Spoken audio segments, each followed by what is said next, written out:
നമസ്കാരം. Bar association ഭാരവാഹികളുടെ ശബ്ദ സന്ദേശം പുറത്തു വന്ന സാഹചര്യത്തിൽ മദ്യനയം തയ്യാറാക്കുക വളരെ കരുതലുടെയായിരിക്കും. CPIയും ഈ വിഷയത്തിൽ വല്ലാത്ത നിലപാട് കടുപ്പിക്കുകയാണ്. മദ്യനയം ഇടതുമുന്നണിക്കുള്ളിൽ ചർച്ച ചെയ്യണമെന്ന് തന്നെയാണ് CPIയുടെ ആവശ്യം. IT പാർക്കുകളിൽ ബാർ ലൈസൻസിൽ അടക്കം ഇനി ഇടതുമുന്നണിയാകും തീരുമാനമെടുക്കുക. ഈ മദ്യനയത്തിലെ ഇളവിന് വേണ്ടിയിട്ട് പണപ്പിരിവ് നിർദ്ദേശിച്ചുവെന്ന ആരോപണം federation of Kerala hotels association സംസ്ഥാന പ്രസിഡന്റായിട്ടുള്ള B. സുനിൽകുമാർ തള്ളിക്കളഞ്ഞ സാഹചര്യമായിരുന്നു കഴിഞ്ഞ ദിവസം.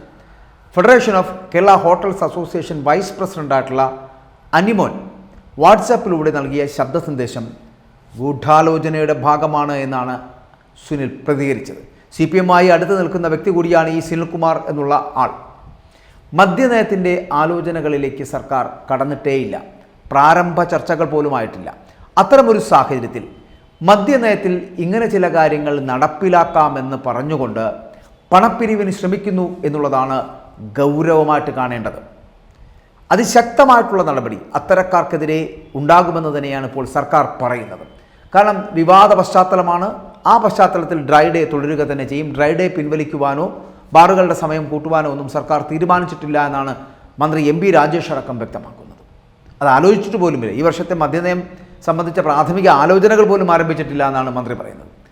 തെറ്റായ വാർത്തകൾ വിശ്വസിച്ച് അവസരം മുതലെടുക്കുവാൻ ചില കുബുദ്ധികൾ ഇറങ്ങി തിരിച്ചു എന്ന് വേണം അനുമാനിക്കാനെന്നാണ് മന്ത്രി ഇതിനോട് പ്രതികരിക്കുന്നത്. ഇതിൽ നിന്ന് തന്നെ ഡ്രൈ ഡേ മാറ്റില്ലെന്ന വിലയിരുത്തൽ സജീവമാണ്. ഇക്കാര്യത്തിൽ അന്വേഷണവും ശക്തമായിട്ടുള്ള നടപടിയും ഉണ്ടാകുമെന്ന് എക്സൈസ് മന്ത്രിയായിട്ടുള്ള MP രാജേഷ് വിശദീകരിക്കുകയും ചെയ്തു. ബാറുകാരെ സർക്കാരിന് ഏറ്റവും അധികം സഹായിക്കാനാകുക ലൈസൻസ് ഫീസിൻ്റെ കാര്യത്തിലാണ്. 2016 23 ലക്ഷമായിരുന്നു ലൈസൻസ് ഫീസ്. 2011-16 UDF സർക്കാരിൻ്റെ ഭരണകാലത്ത് ലൈസൻസ് ഫീസ് 1 ലക്ഷം മാത്രമാണ് കൂട്ടിയത്. ഇപ്പോൾ ലൈസൻസ് ഫീസ് 35 ലക്ഷമാണ്. 8 വർഷത്തിനിടെ 12 ലക്ഷത്തിൻ്റെ, അതായത് 50% വർധനമുണ്ടായിരിക്കുന്നു. കഴിഞ്ഞ മദ്യനയത്തിൽ മാത്രം 5 ലക്ഷം രൂപയാണ് വർദ്ധിപ്പിച്ചത്. അടുത്ത മദ്യനയത്തിലും ഇതേപോലെ ഫീസ് വീണ്ടും ഉയർത്തുക തന്നെ ചെയ്യും. കുറ്റകരമായ ക്രമക്കേടുകൾ കണ്ടെത്തിയാൽ UDF കാലത്ത് പിഴ മാത്രമാണ് അന്ന് ഈടാക്കുന്ന ഒരു സാഹചര്യം ഉണ്ടായിരുന്നു. LDF സർക്കാർ അത് ലൈസൻസ് റദ്ദാക്കലും പിഴയുമാക്കി മാറ്റി. പിഴ UDF കാലത്തുണ്ടായിരുന്നതിനേക്കാൾ ഇരട്ടിയാക്കി. ഈ സർക്കാർ അത് വീണ്ടും ഇരട്ടിയാക്കി വർദ്ധിപ്പിച്ചു. ആദ്യം സസ്പെൻഷൻ, അത് കഴിഞ്ഞ് പിഴ. സസ്പെൻഷൻ ഇല്ലാതെ വാങ്ങിയ പിഴയുടെ ഇരട്ടിയാണ് സസ്പെൻഷന് ശേഷമുള്ള പിഴ. നിയമലംഘനങ്ങളിൽ കഴിഞ്ഞ 6 മാസത്തിനുള്ളിൽ 52 കേസുകളാണ് ഇങ്ങനെ എടുത്തത്. തൽക്കാലം ഈ കേസുകളും റെയ്ഡുകളുമൊക്കെ ഇനിയും തുടരുക തന്നെ ചെയ്യും. ബാർക്കോഴ വിവാദത്തിൽ പണപ്പിരിവ് ആരോപണത്തിന് പിന്നിലെ ഗൂഢാലോചന അന്വേഷിക്കാമെന്ന എക്സൈസ് മന്ത്രി MP രാജേഷിൻ്റെ പരാതി അത് ക്രൈംബ്രാഞ്ച് അന്വേഷിക്കാൻ പോവുകയാണ്. മന്ത്രിയുടെ പരാതി ക്രൈംബ്രാഞ്ച് ADGPക്ക് കൈമാറിക്കഴിഞ്ഞു. ഇത് സംബന്ധിച്ച് മന്ത്രി MP രാജേഷ് DGPക്കാണ് നേരിട്ട് പരാതി നൽകിയിരിക്കുന്നത്. ഈ പരാതിയാണ് ക്രൈംബ്രാഞ്ച് ADGPക്ക് കൈമാറിയതും അന്വേഷണ രീതി ക്രൈംബ്രാഞ്ച് മേധാവി തീരുമാനിച്ച് മുന്നോട്ട് പോവുകയും ചെയ്യും.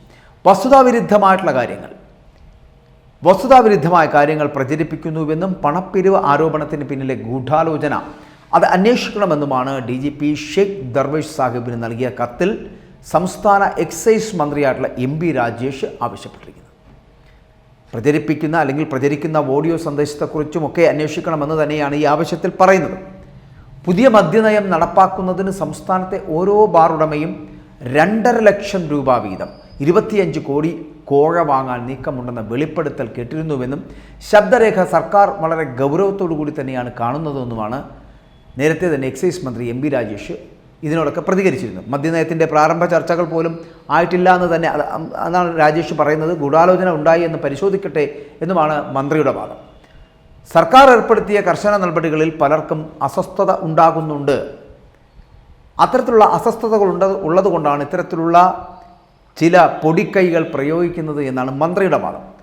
മന്ത്രി എന്തൊക്കെ പറഞ്ഞാലും ഈ ഡ്രൈ ഡേ അടക്കമുള്ള കാര്യങ്ങൾ നിലവിൽ ഉണ്ടാകില്ല എന്ന് പറയുന്ന മന്ത്രി പക്ഷെ 12 ദിവസം, ഒരു വർഷം 12 ദിവസം ലഭിക്കാവുന്ന വരുമാനത്തെ ഓർത്ത് ധനമന്ത്രിയും മുഖ്യമന്ത്രിയും നൽകുന്ന വാദങ്ങൾ അല്ലെങ്കിൽ അവർ പറയുന്ന കാര്യങ്ങൾ സ്വീകരിക്കേണ്ടി വരും എക്സൈസ് മന്ത്രിക്ക് എന്നുള്ള കാര്യത്തിൽ സംശയമില്ല. അതുകൊണ്ട് ഇപ്പോൾ വലിയ വായിൽ ഡ്രൈ ഡേ തുടരുമെന്നൊക്കെ പറയുകയും എന്നാൽ വരും ദിനങ്ങളിൽ ഇതൊക്കെ മാറും. ഇപ്പോഴുള്ള ഈ ബാർ അസോസിയേഷനുമായി ബന്ധപ്പെട്ട് വന്ന ശബ്ദരേഖയും അതുമായിട്ട് ബന്ധപ്പെട്ട് വന്ന കാര്യങ്ങളുമൊക്കെ വലിയ വിവാദമാകുന്ന ഒരു പശ്ചാത്തലത്തിൽ 1 മാസമോ 2 മാസമോ ഒക്കെ ഇത് ഒന്നും സംഭവിക്കാത്ത മട്ടിലിരിക്കും. പക്ഷേ പുതിയ മദ്യനയത്തിനോടൊപ്പം കരട് തയ്യാറാക്കുകയും അതിനുള്ളിൽ ഈ പറയുന്ന കാര്യങ്ങളൊക്കെ വ്യക്തമാക്കുകയും വളരെ കൃത്യമായി അത് ഇംപ്ലിമെൻറ്റ് ചെയ്യുകയും ചെയ്യും. അതിനൊന്നും ഒരു മാറ്റവും ഉണ്ടാകില്ല. കാരണം വരുമാനം ഉണ്ടാകേണ്ട മാർഗ്ഗങ്ങളാണ്. 12 ദിവസം കൊണ്ട് നേടിയെടുക്കാൻ കഴിയുന്ന ലക്ഷ്യങ്ങൾ വളരെ വലുതാണ്. അതുകൊണ്ട് അത് നഷ്ടപ്പെടുത്തുവാൻ ഏത് വഴിയിലൂടെയാണോ പണം ലഭിക്കേണ്ടത് അത് ലഭിക്കാവുന്ന തരത്തിലേക്ക് ഈ സർക്കാർ മാറിക്കഴിഞ്ഞിരിക്കുന്നു. അത് ലോട്ടറി ആവട്ടെ, ബാറുകളിൽ നിന്ന് വെള്ളം കൊടുക്കുന്ന സംവിധാനമാകട്ടെ, അതിലൂടെയാണ് പണം കണ്ടെത്താൻ കഴിയുന്നെങ്കിൽ അത് മാത്രമാണ് സോഴ്സ് എന്ന് വിശ്വസിക്കുന്ന നമ്മുടെ സർക്കാരിന് 1 രൂപ പോലും കളയുവാൻ സാധ്യതയില്ല. അതുകൊണ്ട് തന്നെ ബാറുകളിലെ ഡ്രൈ ഡേ ഒഴിവാക്കും. മാത്രമല്ല ഇനി ഏതെങ്കിലും തരത്തിൽ സമയബന്ധിതം എന്ന് പറയപ്പെടുന്ന സമയപരിധി എന്ന് പറയപ്പെടുന്ന എടുത്തുമാറ്റി സമയം നീട്ടി നൽകുന്ന കാര്യങ്ങളുണ്ടാകും. ഇതിലൊന്നും ഒരു മാറ്റവും ഉണ്ടാകാൻ പോകുന്നില്ല. കാരണം അടഞ്ഞുകിടന്ന ബാറുകൾ തുറക്കരുത് എന്ന് പറഞ്ഞുകൊണ്ടുവരികയും മദ്യവിരുദ്ധത പ്രകടിപ്പിക്കുകയും മദ്യവർജനമാണ് നയമെന്ന് പറഞ്ഞു വരികയും ചെയ്ത LDF സർക്കാരിനാണ് ഇപ്പോൾ പെട്ടിക്കട മുതൽ 5 സ്റ്റാർ ഹോട്ടൽ വരെ മദ്യം വിളമ്പുന്നത് എന്നുള്ളതാണ്. അതുകൊണ്ട് മദ്യത്തിൻ്റെ കാര്യത്തിൽ ഒരു തരത്തിലും വിട്ടുവീഴ്ചയ്ക്ക് തയ്യാറാകില്ല സർക്കാർ എന്ന് തന്നെയാണ് അനുമാനം. അതുകൊണ്ട് കുറച്ചുനാൾ ഈ വിവാദങ്ങൾ അടങ്ങും വരെ ഇതുമായി ബന്ധപ്പെട്ടിട്ട് ഒരു തരത്തിലുമുള്ള അറിയിപ്പുകൾ ഉണ്ടാകില്ല. പക്ഷേ അതിനുശേഷം വളരെ കൃത്യമായി ഡ്രൈ ഡേ അടക്കമുള്ളവ മാറ്റും.